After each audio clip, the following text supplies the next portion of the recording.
Do të kalojmë tek një grua e cila ka një histori vërtet mbreslënse. Ajo është një muslimane e devotshme, dhe parat që ka patur Shqipëria si gra.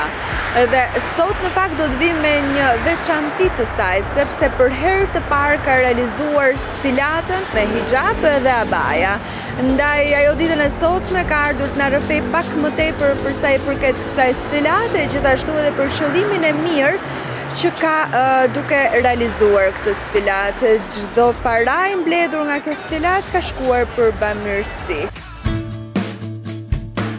Një stiliste muslimane bëri histori në vitin 2016 në javën e modës së New York. Për herë të parë u bë një sfilat vetëm për hijab dhe abaja.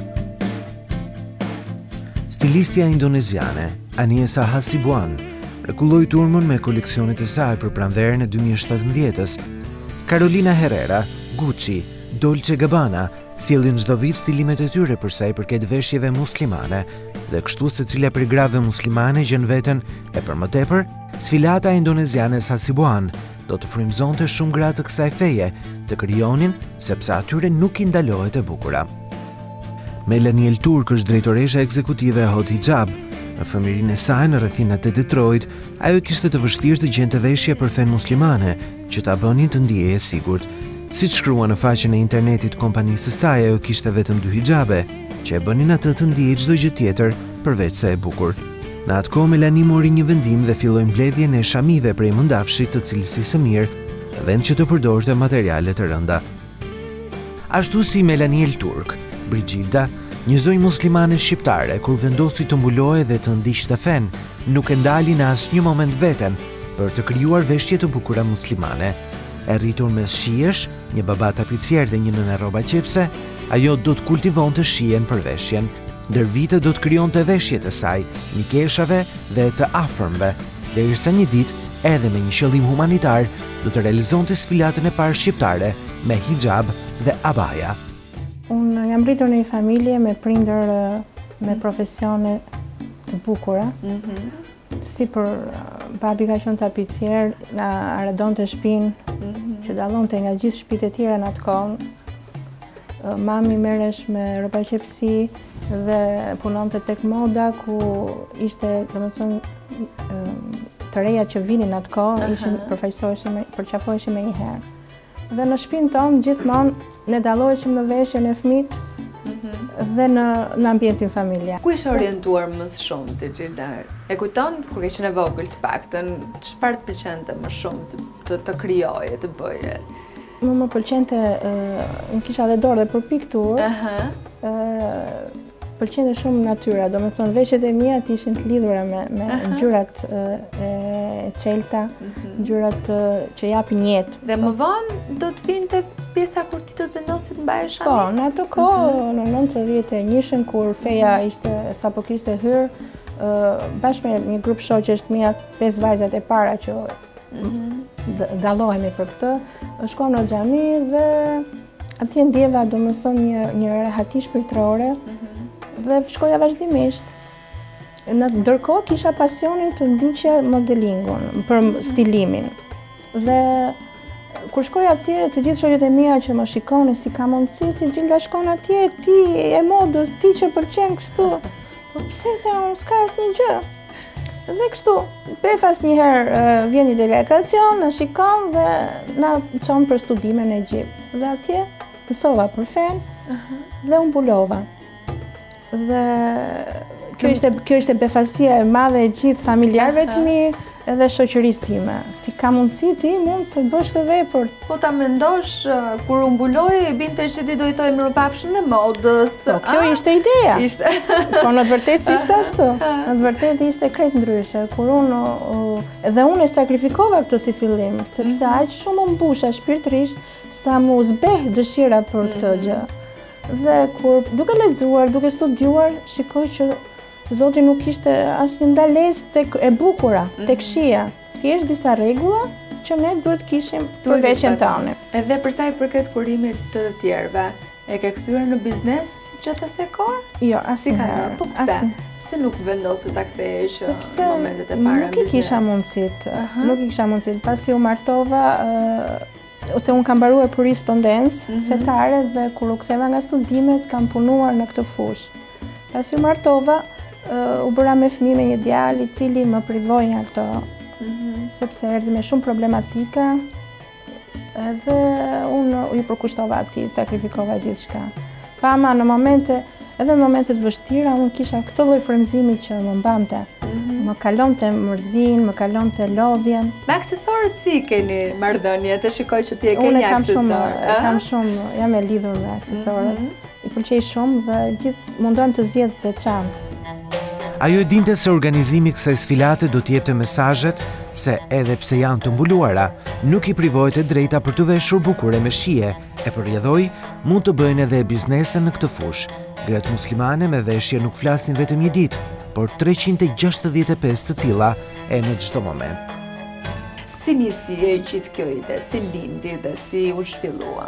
Fillimisht unë krijova një faqe, të cilën mundohesha të nxirja dhe rrobat e mia se si vishem unë, por edhe merrja nga interneti veshje që ishin të një stili që mua më pëlqenin dhe ja sugjeroja të tjerëve, që domethënë mundet të vishesh edhe kështu. Kam pas gjithmonë dëshirë për të kontribuar në çdo lloj fushë. Për shkak të djalit që kam paraqit dhe nga ana sociale për të kontribuar, edhe nga ana e veshjes, nga ana e fesë, nga gjitha. Veshja sipas tyre është respekt dhe përkushtim ndaj Zotit dhe mësimeve hyjnore, e sipas Bërgjildës në lidhje me këtë event, do të zbatonte një nga këto mësime, ndihma e njerëzve në nevojë, në rastin konkret, në ndihmë të fëmijëve me kancer në Spitalin Nën Tereza. Edhe në këtë moment mendova që këtë faqe që kam, me këtë të ftoj njerëz të cilët mund të bëjnë bamirësi për fëmijët me kancer, të cilët kanë shumë nevojë. Normal që një ditë në vit nuk është e mjaftueshme fare, por më shumë për të bërë atë kulturën e vullnetarizmit, i cila tek ne mungon puna në grup. Ne mund kemi dëshirë, por ne nuk organizohemi, nuk realizojmë atë dëshirë. Dhe kështu e bëra këtë aktivitet, gjithashtu për të treguar se edhe ne femrat muslimane me shami dim të vishemi, na lejohet të vishemi bukur dhe nuk e kemi të ndaluar të bukurën, sepse edhe Zoti natyrën e ka krijuar me shumë larmi të bukura, të cilat tregojnë që edhe ne mund të vishemi e të marrim nga to, janë tregues. Një sfilate para në llojin e saj dhe për një qëllim të mirë për të ndihmuar fëmijët. A u blen veshjet? Si ka ndodhur? Jo, tani ato ne kishim bërë një kuti ku dhuronin sa kishin mundësi. Kurse veshjet ishin butiqeve dhe normal ato ishin thjesht. Do vjen nga bizneset pra, po, për kacët. Po, dhe u mblodha ajo shumë. Dhe dje konkretisht shkuam në spital. Takuam me doktoresha Nila Godon dhe i dham ato shumë simbolike.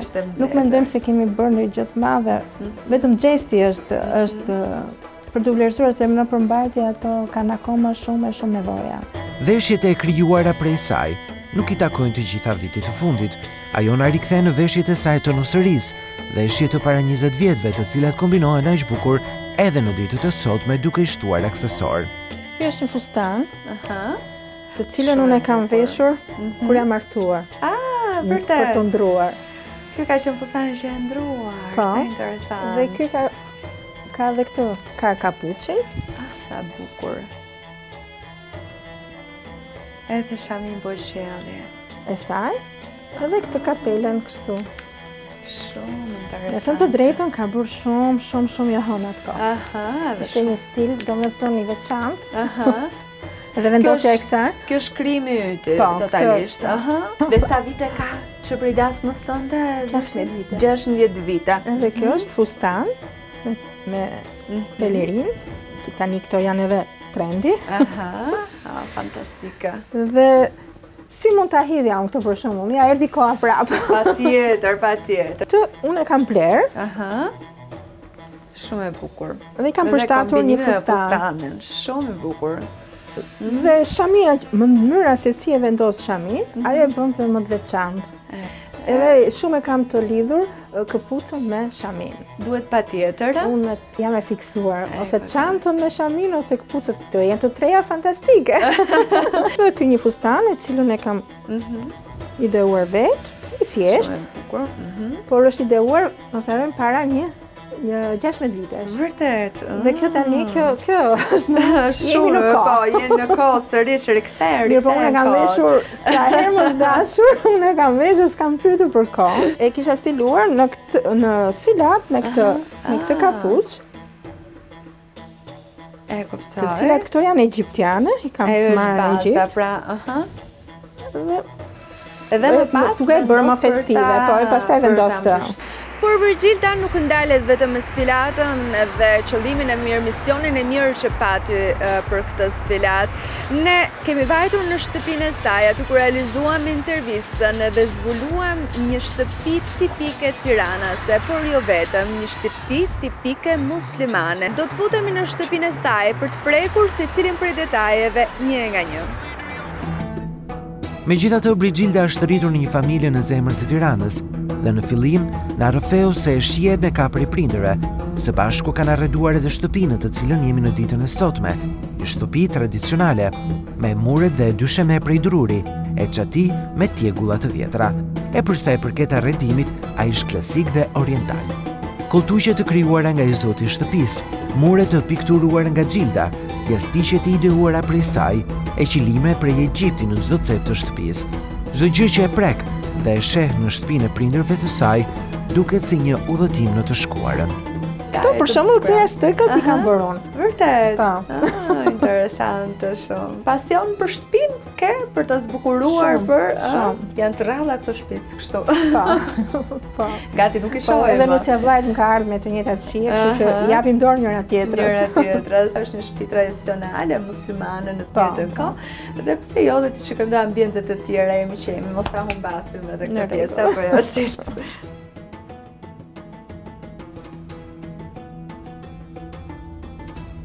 Dhe tek po shkonim në ambientet e kuzhinës në përballë me këtë pasqyrë. Tash unë që kam motiv Versace, Po. Është Versace apo? Po. Vërtet? Kjo është blerë në Egjipt. Për të zëvendësuar një pasqyrë tjetër që ka qenë këtu e gjyshit tim, i cili ka qenë asistent arkitekt në kohën vitet 1925 dhe ai e ka ndërtuar këtë shtëpi. Ka qenë me shumë shije. Dhe ju e ndoqët të pas ka qenë dhe shumë bamirës, ka bërë shumë mirësi. Dhe edhe këtu kemi shumë element, jo dyrt, do më thonë kemi shumë element akoma gjyshit, kemi një orë atje akoma që është e gjyshit. Mirë, vjen të kuzhina sepse unë pash disa detaje shumë interesante dhe atje. Sa po futesh bie në sy një kënd i madh ngjyrë Bordeaux. Është një kënd i krijuar nga babai im. Është shumë e bukur. Dhe në fakt shikoj të gjitha detajet që ju keni përfshirë këtu janë sa klasike, gjithashtu edhe drejtlindjes njëkohësisht. Në shikoj edhe që uleni në tokë, duket sikur jeni afër xhakut, e keni krijuar sikur. Kjo është ideja ime. Kur kam qenë vajzë këtu, e kam ideuar këtë lloj këndi kështu me mindera, me shilta. Edhe pak, do me thonë, jo krejt original, si që kemi në original, do me thonë pak ndërhyrje edhe nga vetja. Patjetër, në fakt duket edhe pjesa e mangallit, është një mangalli vjetër që e keni trashëguar besoj. Po. Gjithashtu këto pllakat, u shikoj dhe zbukurimet që aty i keni përdorur. Këto për shembull, këto i kam pikturuar unë. I ke bërë ti të gjitha, i ke pikturuar, interesante. Ato brenda atje. Qylymet nuk mungojnë në shtëpinë tuaj, të vjetër? Jo, këtu janë blerë, i ka blerë vllai me nusën e vllait në Egjipt. Këtu në shtëpinë e babit është traditë që në dimër shtrojnë qylim dhe në verë tapet. Një tjetër element i cili vjen në sy sa po futesh në shtëpi është edhe një copë e cila është detajuar si pikturë le themi, por është në copë me temina njëkohësisht edhe pse aty është pikturuar, është printuar një figurë, është e bukur. Është e gjitha punëdore me po, sikur janë punëdore gjitha. Të dhurat ja kanë bërë nusës vllait nga Egjipti. E kuptoj. Një tjetër detaj është edhe kjo karike është në kohën e gjyshit tim. E ruajmë me fanatizëm. Shumë e bukur. kemi- Po se keni kemi ruajtur shumë kaq mirë, se edhe në gjendje që nga fort mirë. Apo i ka ndërhyr babi nga pak. Ka ndryruar pak, po me thënë drejtën tani se babi ka ndruar jetë, ai që e ka riparuar së fundi është vllai.